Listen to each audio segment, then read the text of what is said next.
Going into our losers finals match of the day. Only 2 matches remain.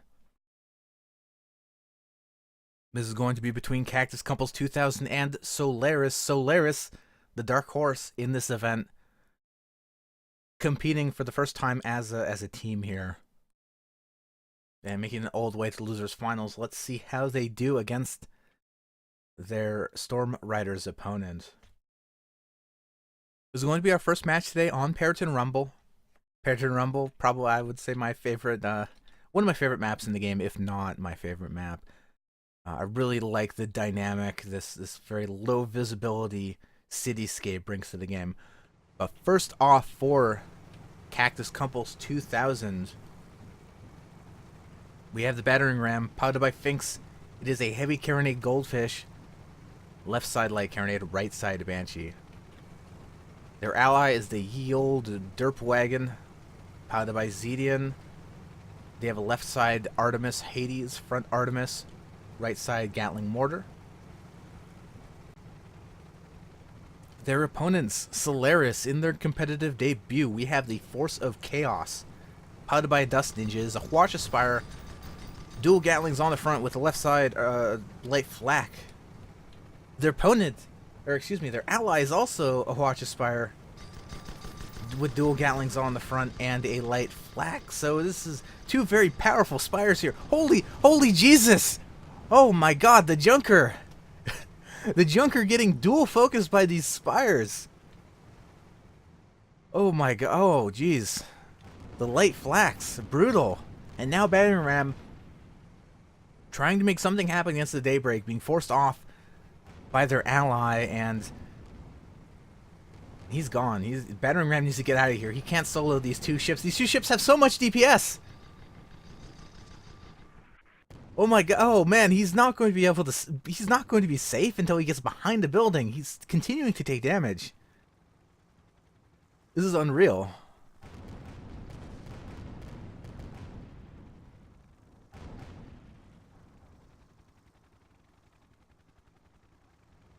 Now Daybreak currently chasing the battering ram down. Force of Chaos as well. Ye old derp wagon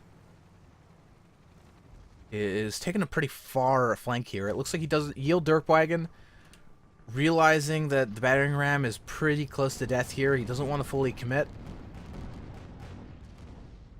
so he's sitting back on the spawn side of the map. Yeah, and the goldfish does go down, and he's contributing some long range fire. This is pretty smart because this allows him to contribute long range fire without fully committing himself to. Ooh, nice long range kill, without fully committing to the fight in case his ally goldfish went down, as it did. And so let's talk about spires for a minute. Let's be real about spires. Spire has historically been one of the least used competitive ships. It has potentially very high DPS, but it's a glass cannon. It has extremely low armor value. Its components are all clustered together, which makes it very vulnerable to Artemis disable or Hwacha disable. You actually see the dual Artemis on the red Junker on the yield derp wagon.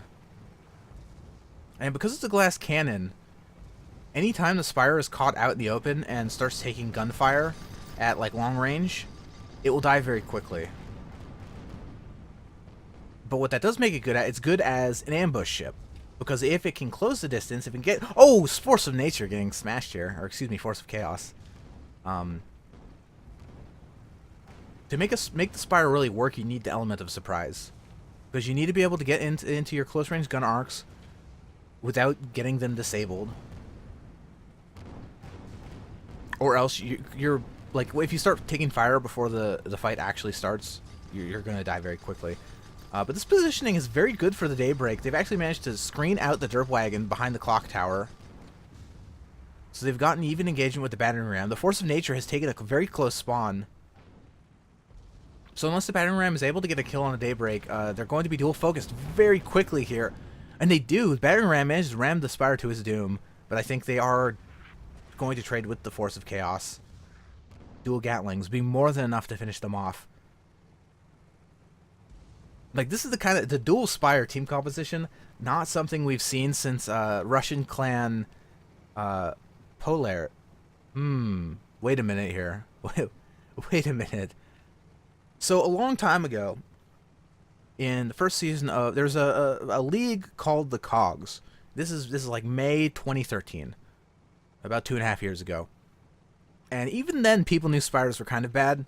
But there was one clan of Russian players who, in their first match of Cogs, they brought a dual spire team composition, and they won.